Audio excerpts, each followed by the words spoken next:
Want to say welcome, ladies and gentlemen, to the late night breaking news coming out of the city of Osceola, Arkansas, where the city of Osceola has just negotiated a settlement for a $3.7 million lawsuit to be awarded to a victim who was shot by Osceola Police Officer, which left him paralyzed. Okay, so I'm going to show you the news that was reported out of KAIT. Come back and speak to you a little bit about it and shut it down. Okay, so let's go ahead and play this video for you all right now, and let's get it get this video started right now. So let's do that right now. Okay, so let me push it over for you, let you hear this video. We'll come back and we'll talk about it on the other side, as they say. The Osceola Police Department announced it is implementing new policies in the coming weeks. This comes after the city agreed to pay a man $3.75 million after an Osceola police officer shot him 5 years ago. Today I spoke with Captain William Skaggs about the new policies and why they're important. It's new at 10. It was eye-opening for us to know that we needed change. That's why the Osceola Police Department is getting new policies. All of our new policies pretty much hit on high intense, high critical situations. Situations like the one from 2019 where former officer Dakota Dunklin shot Pete Edwards, leaving Edwards paralyzed. Skaggs says these policies were updated directly after the shooting, but haven't been updated since. We made officers in our policy carry at least 2 secondary weapons, for example, like a taser, acid baton, pepper spray. Now, OPD has worked with the Arkansas Association of Chiefs of Police to review and improve their policies even more. Not every department is the same. Not every department can fit a certain mold. So they are flexible in that fact where we can kind of fit them in ours, but the base of it stays the same. Skaggs says the policies are all vetted by the Association of Chiefs of Police, and in doing so, it improves safety. The situation that happened in 2019 was tragic. We're trying to better serve our community in a way that they feel safer, our officers are safer, and those communications are safer for everybody. Over the coming weeks, Skaggs says the department will review all the additions and changes before implementation. You can find a copy of the updated policies and procedures right now on KAITA.com. Well, all right, ladies and gentlemen. So that was that. Let me push it back over. So that was that. That was Captain Skaggs who was speaking in regards to their policies update or what have you.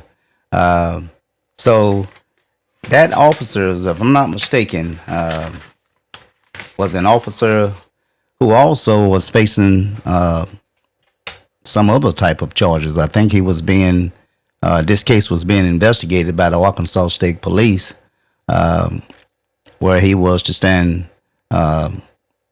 charges, stand trial for these, I guess these allegations that was coming out of the Arkansas State Police. As a result of their investigation, I think there was probable cause that he stand trial. I don't know exactly what came of that trial. I have to go back and look. Okay, but the officer that I'm talking about, I had his name up here. Let me get it for you. That's the officer name right there. His name is Officer Dakota Duncan. That was the officer that shot this young man upon a traffic stop, left this young man paralyzed according to the lawsuit. Okay, and also there was another victim. There was 2 victims. There was another lady. Let me see if I can bring that up. Her name was Maybelline. What's that? Maureen. She also was shot. Remember? I think she was standing on her porch or somewhere in that area. Considered to be an innocent bystander. She was shot in the foot. And so I wonder, will she also be compensated, if you will, for her suffering and her injuries? I did speak with Miss Maureen upon this incident that occurred. I think she did have an attorney. I don't know where that is going, but I imagine if they found this police officer guilty of, I would say, recklessly discharging his firearm, leaving this young man paralyzed, then I imagine she should be compensated as well. I don't know. There's no reporting on that. But again, the victim name is Pete Denzel Edwards. Okay. He was the young man that was shot and also left paralyzed, according to the lawsuit. And Miss Maybelline Maureen, innocent bystander, as the information that I'm getting, she was shot in the foot. Okay. And so I guess now, what does this mean? This $3.7 million lawsuit. Okay. Exactly what does that mean? To the citizens of Osceola. What exactly does that mean? Okay. Will this lawsuit hurt the city budget? Where would the city get this money from? Because they have, to my understanding, have somewhat negotiated a settlement to where they're going to award the victim $3.75 million. Okay. Now, I think it's fair to say, if this money is not in the city budget, will the city increase its utility rates? I think Osceola operate its own electric and water utilities. Will this money come from that? Okay. Remember, or you all passed yourself, agreed to go to the polls and tax yourself. What was it, a 1 cent? Was it a half cent or 1 cent sale tax, to where you all wanted to increase the quality of life for residents in the city of Osceola, Arkansas? And you know that was what, way over a year, at least a year ago, that you all passed that tax? Could it possibly be that this is where it was the holdup in terms of what dollar figure that the city council and mayor would agreed upon, along with, I think they're probably being represented by the municipal league. Okay. Now, the city of Osceola, if it's the way that I think that it works, Osceola will not pay the entire $3.7 million. I think by them being a member of the municipal lead, the municipal lead will foot most of the lawsuit in terms of being responsible for the cost. So I don't know how much, whether they're going to be responsible for 90% municipal lead, 75%. How much will the taxpayers, you, be responsible for? Would it be 10%? Would it be 25%? So, of course, citizens of Osceola, you need to be calling up on your mayor, calling up on your city council to have them to give you a report. Okay, I'm sure that something might be in the Osceola Times that will go ahead and give you more information in regards to the settlement itself. Okay, but you definitely need answers. How will this lawsuit affect the city budget going forward? Okay, so that's pretty much all I have, ladies and gentlemen, for you all. I just wanted to come on and speak to you all a little bit about that. See, I got one visitor watcher that's up with me. How you doing there, Ken folks? Tequila, you see you up, huh? Y'all got some money problems that may be coming your way. That big old $3.7 million lawsuit.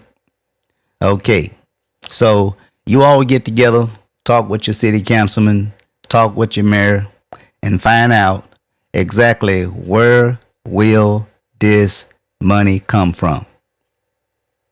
Or have you all already been paying? Have you all already, in this 1 year that has passed? It's been 5 years since this incident, according to the report on, what was it? I think 2019, I believe, that this incident occurred. And so, Osceola has now negotiated a settlement with Mr. Was it Pete? Let me go back to his name, of course. Go back to his name. Two victims that was involved in this lawsuit. Yes, Pete Denzel Edwards and Maybelline Maureen. And so those are the two victims. So again, Osceola, that's all I wanted to come to you all and share with you all. I don't know if it's been reported yet in the local paper, the Osceola Times. I'm pretty sure it will be. But if not, you can read this article coming out of the Arkansas Gazette, Democrat paper. And so that's where it was sent to me. That's the source of this reporting that I'm giving you all, along with KAIT. They did their own reporting. And so I just want to give you all that. And before I close out, I want to say early voting is going on, okay? Early voting is going on. Please take advantage of early voting so you will not be standing in a long line on Election Day, November the 5th. Early voting is going on from October. It started on October the 21st. Will be going on through November the 4th. Please get out to vote. This is an important election, okay? Please get out to vote. Get out to vote. And please, if possible, let's turn Mississippi County blue, okay? No, Arkansas, that's a lot to ask. We are a Republican state, but let's try to work where we can work. Starting with the city of Blytheville, working toward the county. Let's try to turn it blue. But whatever you do, please do get out to vote. Okay? It's a lot on the line. Project 25. Something in that. Project 25 that'll affect you. Okay? So I'm getting ready to shut it out, or shut it down, that is. I want to say peace and love to everyone. And, excuse me. And may God bless. And may God keep you all until we see each other again. Okay? And so I'm trying to go over here and click off where I can get out of here. And so I just want to say, may you all have a remaining blessed night and take care.